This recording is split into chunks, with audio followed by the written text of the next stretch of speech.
A through 7. On deck, standby Q actors. Electrics, kill the blue run lights, please. Light Q2 and sound 1A. Go. From Arizona Theater Company, this is Hang in Focus with your host, Sean Daniels. As someone that grew up in Arizona, it's a great way for us to share the work that we do worldwide. And featuring co-host Chanel Bragg. That is our responsibility, is to reflect what is going on in the world. Streaming live from the State Theater of Arizona. Let's do it. Let's really use this moment to re-envision ourselves. Welcome to Hang in Focus, live with Sean Daniels. This is the new Arizona Theater Company. I'm just glad that you're here. On today's show, we welcome the producers of the Here Arizona podcast, Scott Bourque and Anthony Wallace. Here Arizona is a podcast initiative dedicated to telling stories that address complex issues within our community. Here Arizona includes many voices that provide perspectives to inform our listeners. These voices are all a part of our community, providing a sense of connectedness and a first-hand understanding of the issues Arizona is facing. Here Arizona addresses issues surrounding aging and growing old in the Grand Canyon State, homelessness and housing costs, issues within Arizona's disability community and accessibility, the state of the arts and Arizona culture, and addresses issues with education in Arizona. These podcasts not only tell the stories, but they point listeners to the resources that are addressing these issues, encouraging them to make a difference. Here Arizona, addressing issues, empowering our community.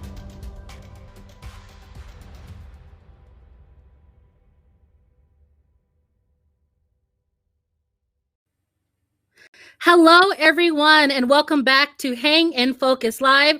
I am Chanel Bragg, flying solo as Sean Daniels, our regular host, is actually on vacation right now with his lovely family.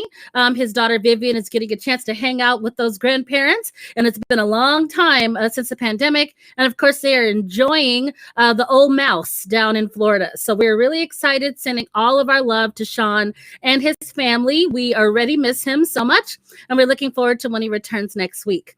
We're grateful also for last week's Hang in Focus episode, in which we were able to connect with you with our executive management team, both Jerry and Sean, and then myself coming to you and letting you know about all the wonderful shows that we have in store for this upcoming season. And we are excited to share with you on future Hang in Focus episodes what are all the additional guests that will be coming up to talk about the wonderful season that we have. So we'll be having directors on, music directors on, some of the people from the design team, some actors. So look forward to Hang in Focus for the upcoming weeks as we go full throttle into our season and letting you know all about it. Today, we have two wonderful guests that I am ecstatic to bring on out. And this is Scott Bourque and Anthony Wallace from Here Zona. So let's bring them out. Hello, how are you doing? Hello. Hello, good. Doing wonderful. How are you? I'm wonderful. I have to contextualize for our audience too how excited we are that we created Hang in Focus as a response to what was going on during the pandemic, of a way to stay in touch with our audience. And so it started off with a couple of concepts, and it's grown exponentially since this, with the amazing team that we have here at Arizona Theater Company that really put all their brain power into making this a formal podcast / talk show medium. And you are the first guest to ask us to be on the show. So we are so grateful to your interest. And as you know, we bow down to you because you really are the two podcast geniuses in Arizona that really genuinely know how what you're doing. We're trying, and you've been doing it expertly for such a long time. So thank you for caring enough about wanting to be on our show. Thank you. Yeah, thank you for having us. Thanks for having us. I was really impressed with what I saw Arizona Theater Company doing. We featured them a couple of times on the podcast, and so we've been following what you've been doing, and we've been a fan of it. So we're excited to be here. Thank you. Well, we're excited to have you here. So I think I read somewhere that y'all are locals. Is that correct? Yes. Born and raised in the Valley of the Sun. Yes. Okay. So I want to dive into that just a little bit because I am a local girl, and actually Sean is from Mesa as well. So there's a lot of deep Arizona love with the Arizona Theater Company, and that's a state theater. We should have that. But yeah, tell me a little bit about yourself. We'll start off with you, Scott. Where did you grow up? Where'd you go to high school, college? So I grew up in South Scottsdale, a couple blocks away from Papago Park. I ended up going to Arcadia High School. Go Titans, I guess. It's been a long time. And then NAU for college, ASU for grad school, for master's in journalism. I got to shout Cronkite out too. And now I'm working here at Here Arizona doing the podcasts. I'm screaming. So my alma mater is NAU as well. So I was class of 07. Lumberjacks. Lumberjacks, and I was in the electronic media broadcasting program there too. So we both spent a lot of time in that comm building. Yes, absolutely. I'll have to pick your brain about what instructors are still there. And then Anthony, tell us a little bit about where you're from here too as well. Well, it sounds like we all have a very similar story then. I grew up in Gilbert. I went to Seton Catholic High School in Chandler, and we played Arcadia in sports, Scott. And then I also went to NAU. A lot. Yeah, we did pretty well. And then I also went to NAU. Oh my goodness. Yep. So NAU is endorsing this podcast right now. Yeah, you could say that. Should be. Yeah. I studied philosophy at NAU, and then spent some time in a band touring, and it's still based out of Phoenix. And then I went to Cronkite also for graduate school. So Arizona, between Flagstaff and Phoenix, my whole life. Now, that's the one thing I didn't do is go to Cronkite. So maybe I'll do that as well. I can join the ranks. That's really exciting. I have to ask because I think y'all know that I sing with Phoenix Afrobeat Orchestra. And if you don't know, then I am a part of that band. What band do you play with, Anthony? Well, we're now defunct, sadly, but we were called Flight of Ryan. But yeah, I've seen Phoenix Afrobeat Orchestra a bunch of times. I'm a big fan of what you all do, and we were happy to feature them on the podcast, and hopefully we will in the future going forward. For sure. Yeah, Camille Sledge was a wonderful interview, and it was great to get to just hear what you all play and get to include that in the podcast. Mm-hmm.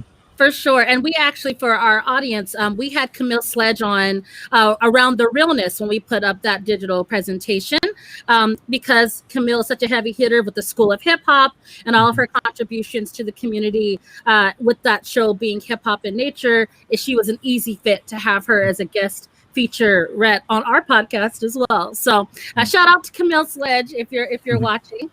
And also for any one shameless plug that is interested, Phoenix Afrobeat Orchestra is performing at the Van Buren on June 4th. And so it will be our first live in-venue concert since the pandemic. So hopefully we will have y'all there in attendance and some of our patrons as well. Definitely. Adding it now. Okay, so then we're going to get one last local bit of love because I think this is important.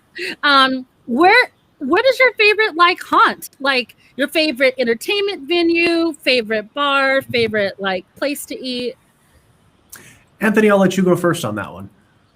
I mean, I have a lot, but I guess entertainment venue wise, Valley Bar and Crescent are the best. I love Van Buren too. I live right down the street from Van Buren. One of our episodes, actually, episode 3 of this series, was about independent venues, small venues in Arizona, and how they were a part of this large national movement to get federal funding to save independent venues across the country. And I do actually enjoy them in my real life. But then food-wise, I probably have to say Pizzeria Bianco, which is legendary for good reason. Lives up to the hype. Absolutely. And shout out to Charlie too, who is the manager. He owns both Valley Bar, Crescent Ballroom and Van Buren, and I'm so grateful to him in those 3 spaces because I frequent them also, and also it gives a place for my band to play. And also I did a partnership with him and Live Nation where we did the Alexander Project, which was a Hamilton tribute band that he gave a home to at the Van Buren and the Crescent. So thankful for those venues, right? Because they allow us to really flourish that way in the entertainment sector. And Scott, what about you? You know, at the risk of repeating everything Anthony just said, I'm really excited to be holding a beer in the basement of, I'm already losing it, the basement of Valley Bar. It is the basement. Yeah, the basement of Valley Bar. Just watching a show there. It's been so long since I've been there. I've already forgotten. But that's one of my favorite places. And then in terms of food, it's also a pizza place. It's called DeVito's on 52nd Street in Thomas. Ate there all the time growing up. It's just this tiny little hole-in-the-wall place. But it doesn't get more local than that. Okay, I love that. Yeah. Well, there you have it. So our patrons can know, like, from the locals themselves, like where you can go if you are interested in finding some new places. And so we're going to get right into it. So here's Zona. Please tell me, how did it get started?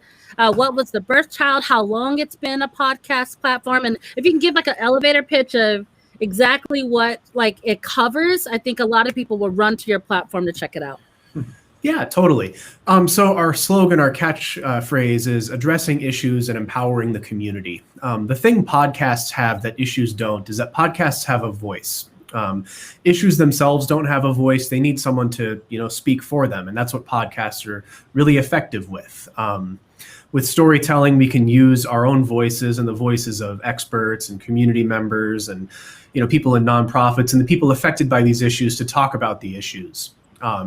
Here, Arizona was gifted a grant from the Nina Mason Pulliam Charitable Trust a couple of years ago.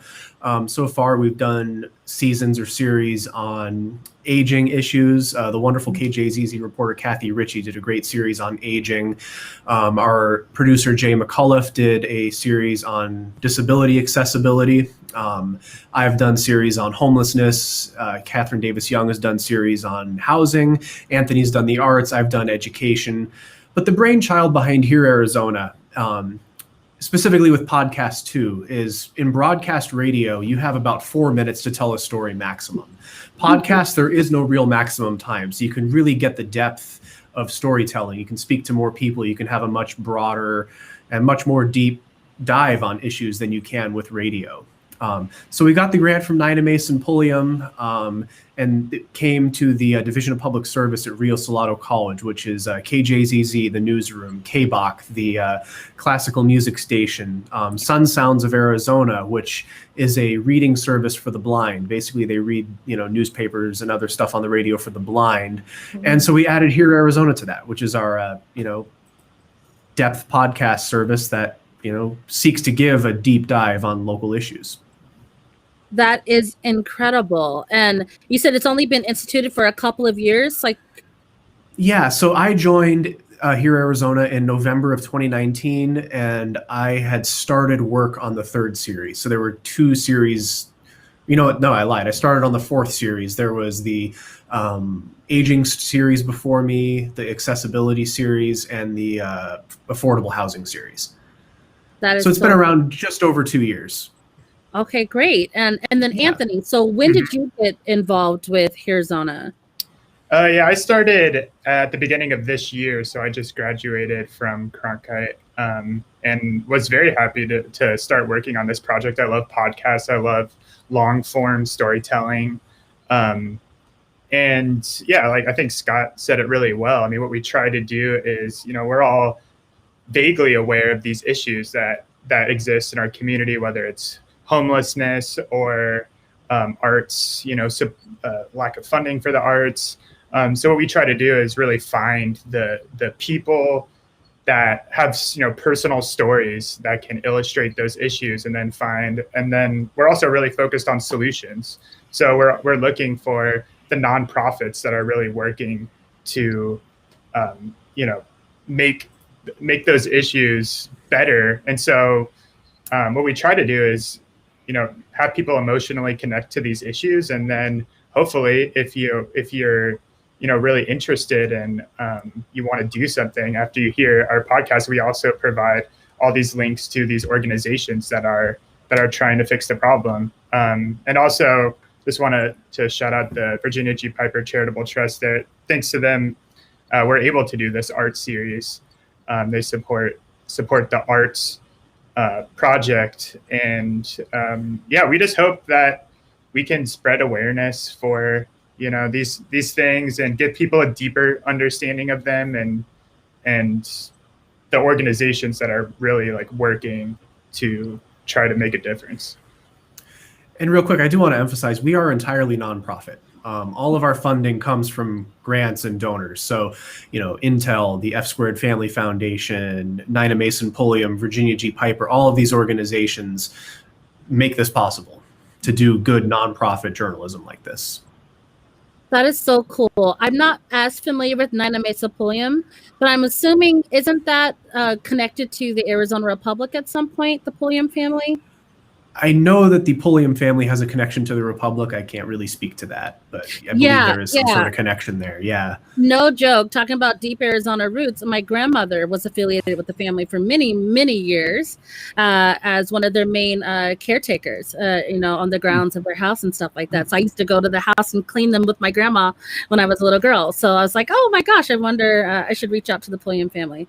That's really exciting.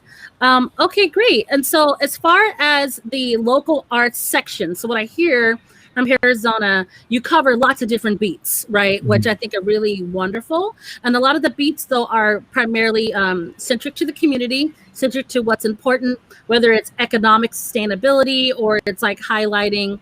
And I kind of want to talk a little bit about that, like with the local arts program specifically now. And I think this is your beat, right, Anthony? Mm-hmm. Yes. And so what were you hoping to share with your podcast? Like what kind of light during, especially as of now, like the different people that have been fighting through trying to survive during the pandemic, a lot of your interviews as of now, right, is coming out of it. And do you feel like there's been a big change in a lot of the content from the different interviews that you've had as you're now moving toward the future where we're getting back to normalcy a little bit?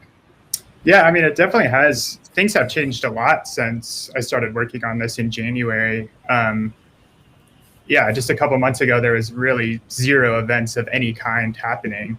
So it was all about how are you adapting to COVID? How are you staying alive? Because a lot of what we were looking at, kind of in the real dark days of the pandemic, was just like how many of these arts organizations and venues are going to be able to survive, because they had taken huge hits to their revenue. I mentioned we had the episode all about small venues. There is a big poll that they did in the very early part of the pandemic that found that 90% of independent venues across the U.S. were going to close. They were in danger of closing. And so it's just kind of, trying to ask, like, what would that be like? What would a country without these places, without 9 out of 10 Crescent ballrooms or Valley bars or Rebel lounges, like, what would that be like? Like, what kind of effect would that have on our culture? I think it would be big. And then, beyond venues, theaters, museums, it's kind of the same story with all of them. I mean, a bigger stat is they said 40%. One organization found that 40% of all nonprofits were going to go out of business due to COVID, and it's probably not that bad. It's probably not going to end up being that bad, but it still posed like a huge existential threat to nonprofits of all kinds, and especially arts organizations that rely on events, because those were obviously completely taken away. So we're just trying to highlight, how they're adjusting, how they're fighting to stay alive, and then all the while trying to show why they're so important, and basically, how bad it would be if these places didn't exist anymore in our community and across our state. Absolutely. I was listening to one of your podcasts, predominantly the one, of course, that featured Camille Sledge, right? But you had a bunch of different guest on for that particular conversation, and one of them also was David Hemphill from the Black Theater Troupe. And it was so nice to hear like the rich history involved in why the theater troupe became in existence in the first place. And it really was, I thought David did a really good job of breaking down like the difference between earned income and contributed income, and how with the pandemic and everything that has happened, how that has shifted like even the business model. I think Vincent Van Vliet from Phoenix Theater was saying that like 60 to 70%, I think is what was said in your podcast, of their revenue is generated from ticket sales. And so when you don't have that, then there's a very real fear of losing, that kind of venue. That's one of those not-for-profits that could have easily not sustained or been here after the pandemic. So it does take, people that are watching like you. Thank you for supporting Arizona Theater Company. But your donations really do make a difference, because that's all that a lot of these organizations, including like the museums, that's how they were able to handle the operating costs. So that's wild. Thank you for highlighting that. Scott, I would like to ask you, so with the different guests that you've had on, specifically related to this though, what was the one company that you felt really was unique in their approach to the pandemic and how they were handling maneuvering? I don't even know if I could call it a company, but it was the Snood Men, the Snood City Art Collective on Grand Avenue. My cousin actually worked with them. That's how I knew to reach out to them. He reached out to me. He was like, hey, these guys might be worth profiling. And what they do is they have a space on Grand Avenue, and it is an arts collective. You pay, $100 a month or so, and you have access to the space to create your art, create your sculpture, whatever you want. And so I think that might be, especially innovative in the, age of the pandemic, especially as it's going out. But it gives people who might not otherwise have the space the opportunity to go and create and do something with art. I think something that stops a lot of people is, I don't have a big space to create sculpture. I have this in my mind, but I don't have the room at my house. So for $100 a month, you can access that space. And I think that is, it's business. They're making money. They're covering their expenses, and they're expanding access to arts to anybody that wants it, essentially. That's wonderful. And for the both of you, it's such an honor, right? When somebody reaches out to you and you're like, you want to interview me? Like, why me?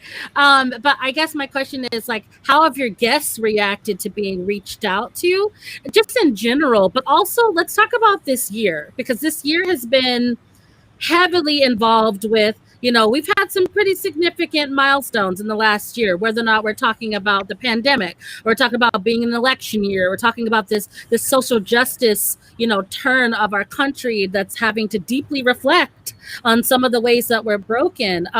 So how has that reaction with those guests been about your initial reach out, and to kind of share how they're feeling, what they're going through? It's definitely been quite a year to be a journalist. Because of everything that you mentioned. And I hope that our guests feel the way that you just described, that they're honored that, we get to be on the podcast. I think a lot of them do feel that way. I just try to, whatever it is I'm doing as a journalist, I try to just be honest with people.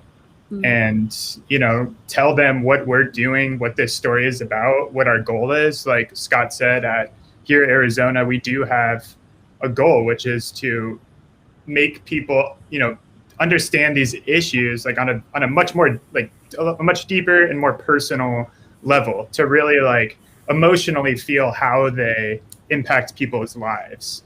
And then to show them, these are like I said earlier, these are the organizations that are trying to help with these things, and I think that if we do that, they're happy to participate. We're just trying to, we think they're doing a great job. That's why we want them to be on the podcast. So we just think more people should know about what you're doing.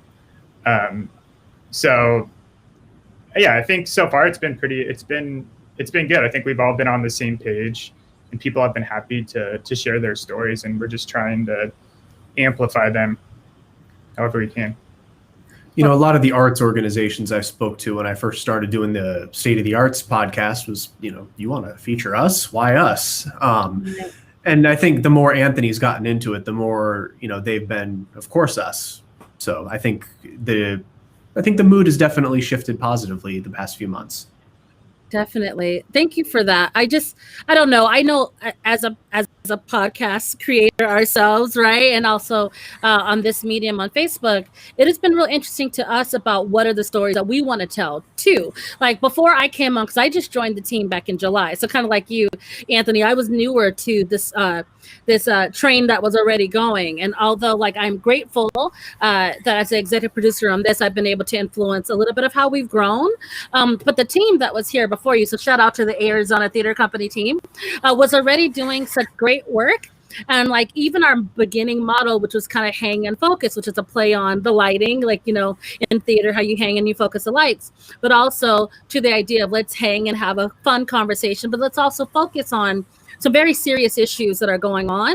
And so from all the different guests that we've had and we've invited, I feel like we've done just that, where we have a wide variety of different conversations that need to be had. And I brought that up because I know how the past years shaped me as a host. So my question is, how do you think the past year has shaped your conversation, Scott? Being a podcast host, what conversations you're excited to have or you want to have that are maybe more important now than it would have been 3 years ago? So needless to say, the past year has brought a lot of problems that were sitting, below the surface back up to the surface. So now we can kind of see that there are all sorts of these problems. Over the summer, I was working on the homelessness series. And at the height of all of the police brutality protests, the Black Lives Matter protests last year, I actually heard a story on NPR about the misdemeanor justice system. And it's the way it kind of traps people in, a cycle of punishment for crimes that are they really crimes? Is falling asleep in an alley really a crime? Right. And so that led me to interview several legal scholars, law professors, public defenders, and then create part of my series on homelessness about how the misdemeanor justice system traps homeless people in a net of, say you are homeless, you're sleeping in an alley, the owner of the building calls the police, they have no choice but to arrest you because technically you are breaking a misdemeanor law. They lose everything you have with you. They're not going to let you keep your shopping cart full of stuff. And then you go to jail and they're like, well, bail's only $50. But if you're homeless, you might not have $50. So you're sitting in jail waiting trial. It's a whole cycle. And just that event of the past year has made me, consider what actually needs to be reported on and made me consider new voices like legal scholars, public defenders. In news, you really only hear from the prosecutor and the police, but finding a public defender willing to share their story, I think, is a big step forward for addressing issues in any level. Yeah.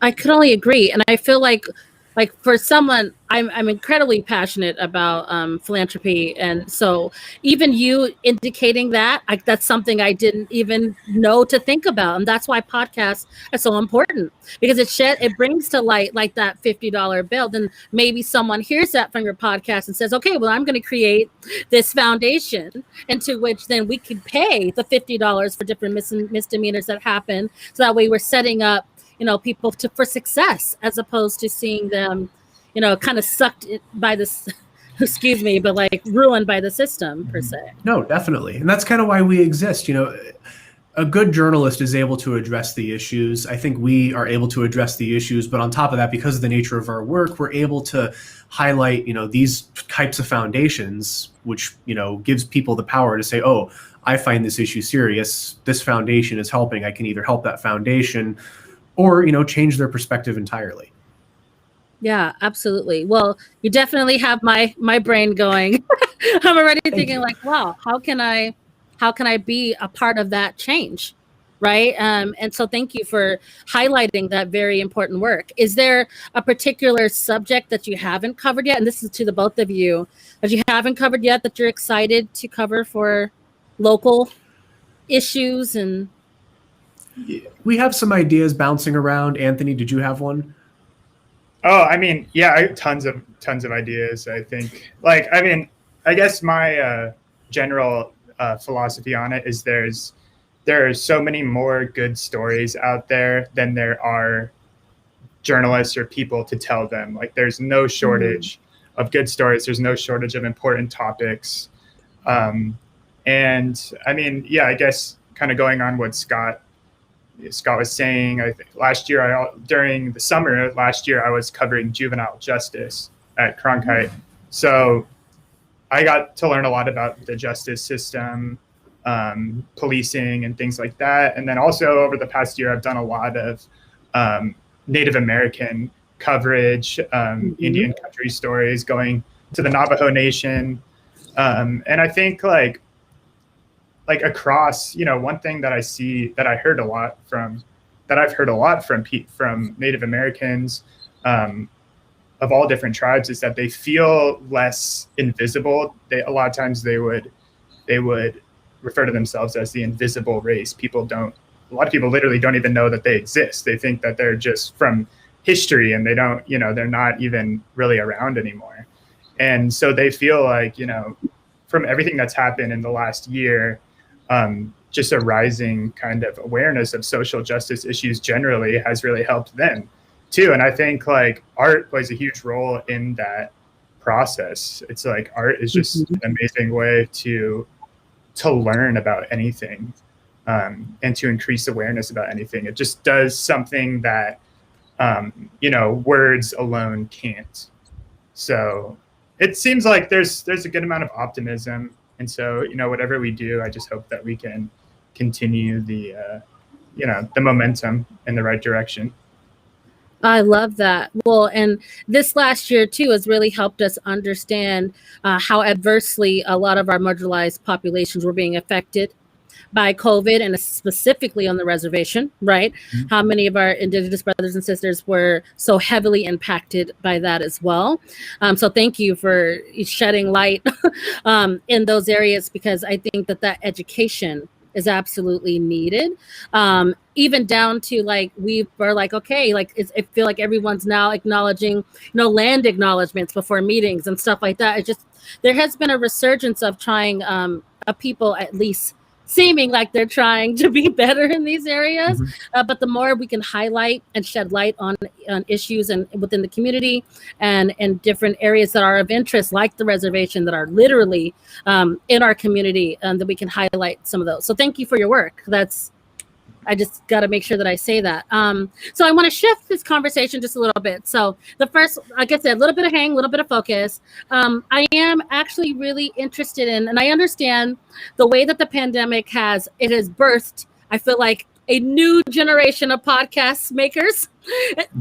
So I feel like there's lots of different people that are out there, but even now still, I hear when people ask us about Hang and Focus, they're like, well, how'd you get started? Or like, what would you recommend? And so I kind of wanted to go into that. So my first question for you is like, for both of you, because now that I know that we all have the same journalism background, typically, right? Why podcasting specifically is the medium in general that kind of you gravitated toward, and how has this platform helped you personally just be connected with each other, with the community, pandemic or not? Just how have you felt like this medium has really supported you? Yeah, I'll start by, I mean, like I said earlier, I am a musician. I was in a band for a long time. That was kind of my main thing. So I did a ton of music production, audio production. So I like just working with sound, for one. And then I just love podcasts. I love, long form journalism generally. Podcasts like Radiolab and Freakonomics were kind of like my original loves. And those are podcasts that are about, learning and discovery and wonder. So yeah, I like working with sound, A, and B, I love the flexibility that podcasts have. Like Scott said, when we're making something for the radio, we're very constricted with the amount of time. It's, the airwaves, it's precious. Each second is precious. So we get some more room to breathe when we're making podcasts, and we can really like develop characters and like learn who people are and what they're going through, and dive into these things with a lot more depth. So you're doing your own editing as well. So you're like capturing and editing and all the good stuff. Yeah, we're one-man bands. 100%. 100%. everything's I done. used to call it that one-man banding. Mm-hmm. And Scott, how about you? Well, similar to Anthony, I can't really recall what happened, but I think, when I was in graduate school, I think we were assigned to produce a radio story, and I just found I liked gathering sound and turning it into something that, was engaging to an audience member. And so I took a couple of more, advanced audio production classes and radio reporting classes and found I really liked it. Before school even, I was doing, video journalism. And I think my favorite part about telling a video story is the sound that you get to include. I think one of my instructors years ago was like, video without audio is just surveillance footage. It's kind of, Right. meaningless. And so, audio is what makes video. So you can have the same effect with audio, I think. So I got into audio journalism, did a couple of long form audio documentaries as like my grad school capstone, I guess. We didn't really do theses, capstone. And then I got a part-time job at KJZZ, and they said, we like what you do. Do you want to come do podcast for us? So I've been doing that for the past year and a half. That is incredible. And so the theater artist in me also is kind of like, I bet both of you will be really great at Foley because you understand sound and how to enhance and use that to enhance a presentation and stuff like that. Have you done anything in the arts as far as sound is related in that way? Personally, I haven't done any Foley. I always thought it would be cool. I remember, high school learning what it was. Like, wow, that's cool. And never worked out, but I think it'd be definitely fun to try. Maybe there's a potential collaboration with, a particular theater. I'll be in touch. Yeah, it might be interesting. Very cool. And so as far as like getting started, so yeah, both of you went to school for it. So I understand that you did have like some tools and there's some resources. But like I said, this is the day and age where a lot of people are like, I got something to say and I'm starting a podcast. So what challenges did you kind of face starting out? So maybe as a student, more so because like as you're working, you have a lot of things at your fingertips. But like, what are some of the challenges that you face starting up? And what would be like a startup kit that you recommend for people that are in the earlier stages of podcasting? I think the number one challenge of podcasting at this point is sticking out. I think podcasts is about to where music is, where there are so many good bands, there's so many good musicians. It's just all about, getting your name out there, reaching people. So I think the biggest challenge of starting a podcast is just kind of knowing like who your audience is and how you can reach them. And yeah, tailoring what you're doing for people, bringing value to them. But yeah, the barrier to entry, like practically is very, very low, which is great. It's like recording music. All you really need is a microphone, a USB microphone, and plug it into your computer. It's just a matter of, getting that work out there after you do that, I think is the biggest challenge. To piggyback off that, you say you just need a microphone. That's really all you need. You don't need a big $1 million studio. Mm-hmm. For the past year, since March of 2020, I've been recording in my closet in a little cardboard box. I stapled some foam egg crate to it. I put my microphone in that, and that's my sound booth. Anybody can do that. Anybody can really enter this field. Like Anthony says, it's standing out. So then encouraging someone to find their niche, like, because I feel like already, because I know you both are locals, because I kind of get the vibe of like how you feel personally about community issues and stuff like that. I feel like you found a niche that was perfect for the both of you. I don't know if I'm speaking out of turn saying that, but feel very comfortably and passionately speaking about a lot of the subject matters that you cover. So how do you encourage someone to figure out like what is that thing that would drive them to create a podcast? I would say personally, find something you're passionate about. If you're passionate about theater, you might not do well in a podcast about craft beer. If you're passionate about craft beer, you probably shouldn't be starting a podcast about theaters. So something you're passionate about, and you should really focus on narrowing it. I teach a freshman journalism class at ASU, and we do a podcasting exercise. And something I make them do is every time they come up to an idea, I make them narrow it. And they get really frustrated because they're like, it's so narrow as it is, but you can make it more narrow. You can make it more narrow. And for me, I think finding the niche is getting really down into the nitty gritty. You know, your podcast is not about craft beer. It is about IPAs from the West Coast. Like, you have to really narrow down to find a niche. At least that's what I teach people. No, I like that, because I think sometimes, and I've thought about having my own personal, podcast, I feel like mine just ends up being so broad, right? Like, I want to cover and talk about everything. And so then you do run into that risk of saying, well, then what is it really about? And like, how do you even put a genre on the type of podcast if it's just so open? Mm-hmm. Yeah, I think narrowing it is, that's a huge thing. I think a lot of people kind of fall to that temptation to kind of make it about everything. Like, what Scott said about narrowing, I came to mind as I always remember I had this conversation with a podcaster who works for a production company, but he has his own podcast. It's about fly fishing. So it's like, that's like how narrow. And actually something I've thought about before, which I think is a pretty good way to like figure out what you're passionate about, or identify that, is just think about like what you talk about the most when you're with your friends, with your good friends that you feel comfortable with. Like, what do you end up ranting about more than anything else? I think that's a good way to, that's how I like to try to come up with my stories too, is just tell people about what I'm reporting on. And then however I say it kind of reveals to me what the best parts of that are. Well, as we're starting to wrap up, I do want to know, so a couple of fun questions. What would your dream podcast be that you'd want to create? So, like, aside from what your job is, and don't get me wrong, I actually think the podcast you are doing is kind of a dream because of how connected you are to the content. But what is a dream podcast about anything it could be about that you would put on?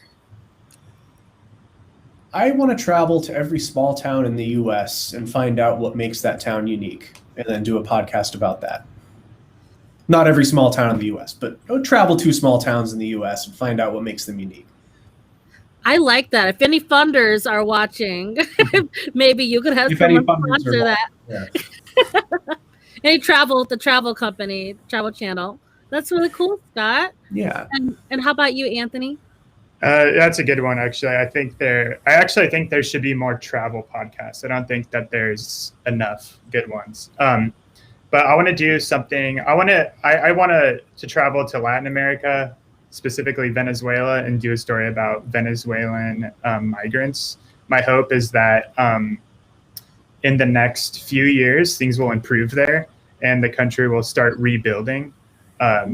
Like a good 20% or more of their population has left within the past 10, 15 years. So I think it would be really interesting. I have a good friend there and we stay in touch.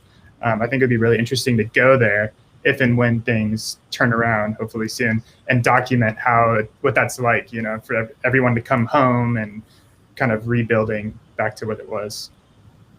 Wow, that is actually, so both of you need to be sponsored by the Travel Channel, is what you're saying. Won't turn it down. Yep. For sure. Okay, and then along that line, who would be your dream guest then? For mine, my dream guest would be a person who is passionate about their small town, somebody who is excited to tell me and tell my audience why their town is the coolest town in the country. Okay, and I actually didn't mean related to that podcast specifically, but I feel like that would still be your answer. It's still my answer. And Anthony, not related to your podcast, but related to your podcast. Who would be all right? Well, completely unrelated to my podcast, I guess. I would like to have a conversation with Ezra Koenig from Vampire Weekend. He has an Apple radio show, Beats One radio show that I love, and I'm a fan of his band, so that'd be fun. Wonderful.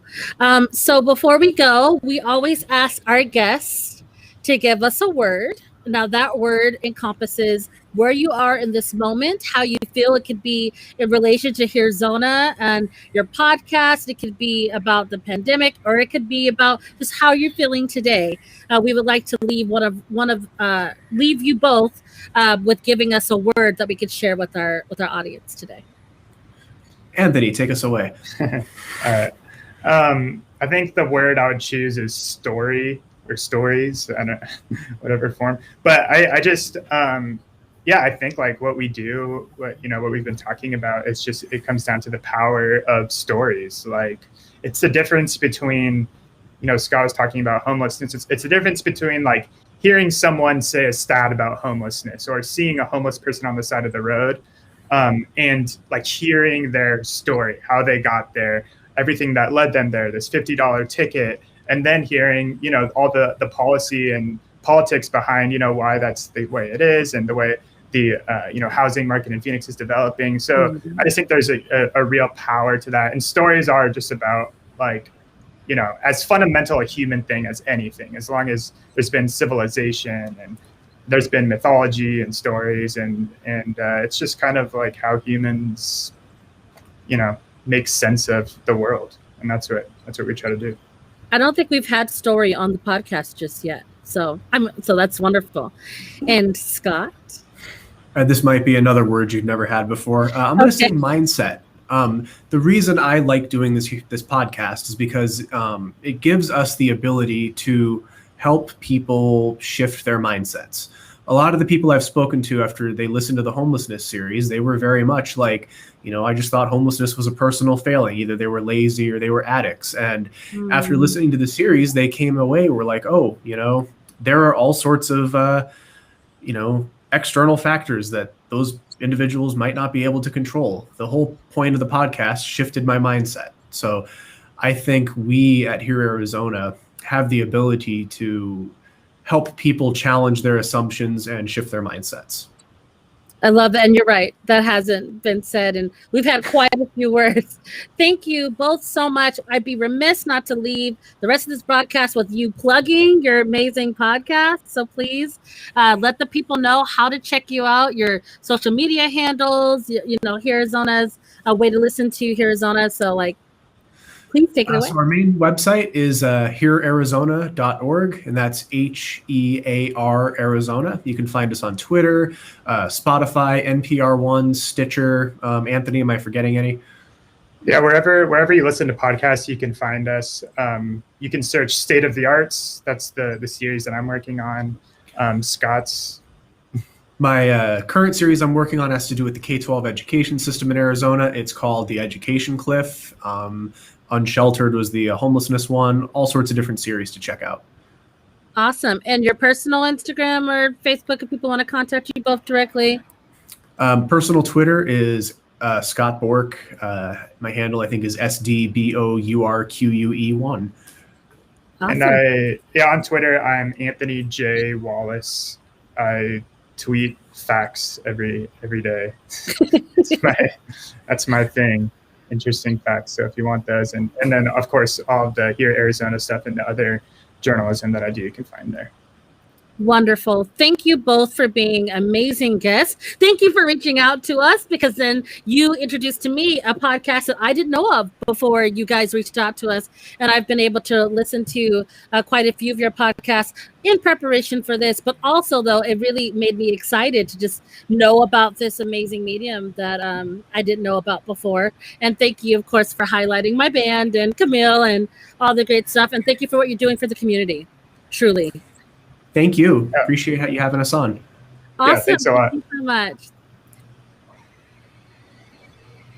Now, as far as what we have coming up, we are grateful. So, Sean will be on vacation the next couple of weeks. So you will have yours truly helping hold down the Hang and Focus. We're excited for next week because we have a special Hang and Focus that will really highlight all of our educational department under the beautiful direction of Jasmine Roth. And so we'll be covering over the last year of what has been with our ATC teens, our summer on stage, stage. There's a lot of really great things we'll be covering next week and our next week's podcast and episode of Hang and Focus. So we can't wait for you to join us next week, and stay tuned for this week's call board. Until next time, have a good day. This is your call board for May 21st through the 27th, 2021. Hi, I'm Will Rogers, Community Engagement Manager at Arizona Theater Company. We hope you call it this week's show, where Chanel sat down with Here Arizona podcast producers Scott Bourque and Anthony Wallace and talked about their podcast and their series on the state of the arts in Arizona. And if you didn't catch last week's show, we encourage you to do so. We announced our 2021-2022 season and talked through those shows. So there's some great content there. Check it out if you missed it. Now let's head on over to development and find out what's happening in the Giving Corner. Hi, everybody. My name is Stacy J. Cavalier, and I'm your Development Events Manager here at Arizona Theater Company. The staff at ATC has been working so hard to prepare for our return to the theater this fall. We have an exciting season ahead, and we cannot wait to share it with you and see you all back at the theater in Phoenix and Tucson in fall 2021. I have another important announcement that I'm so excited to share with you. What a better way to celebrate our 54th season than at our annual gala event. We've moved into the spring, so save the date for March 12th, 2022, ATC's annual gala, a celebration of 54 seasons, held at the historic Temple of Music and Art in downtown Tucson. Once again, save the date, March 12th, 2022, ATC's annual gala, celebration of 54 seasons. More details are forthcoming, so keep an eye out on our website and our social media. And we'll see you back at the theater this fall and in the spring at our annual gala. Thanks, y'all. Have a good weekend. It's time to find out what's happening in theaters around Arizona. We'll start in Phoenix this week, where Arizona Broadway Theater brings us Godspell, composed by Stephen Schwartz, through June 13th, and COVID-19 protocols are observed. You can find out more about that at azbroadwaytheater.com. And Spotlight Youth Theater has Shakespeare's classic A Midsummer Night's Dream adapted by Kenny Grossman, and that plays through May 23rd, so there's some time to check that out still, and that's a streaming event. sytaz.org is where you'll get all the information on that. Now, headed down to Tucson, we don't have any theater listings for you this week, but we did want to give a special shout out to our friends over at the Tucson Museum of Art. Their exhibition of Latin American folk art is ongoing, so please go over and check that out. COVID-19 protocols are observed, and TucsonMuseumofArt.org is where you get information on all of their exhibitions. Thank you so much for joining us today. If you have any questions or want more information on anything that we've discussed, please head on over to arizonatheater.org for more info on it all. You can also head over to our Facebook or Instagram page, like us, subscribe to us, follow our feed, and on YouTube, you can subscribe and ring that bell for the latest notifications on any new content coming at you. So we hope you have a great weekend. Please be safe out there and safe.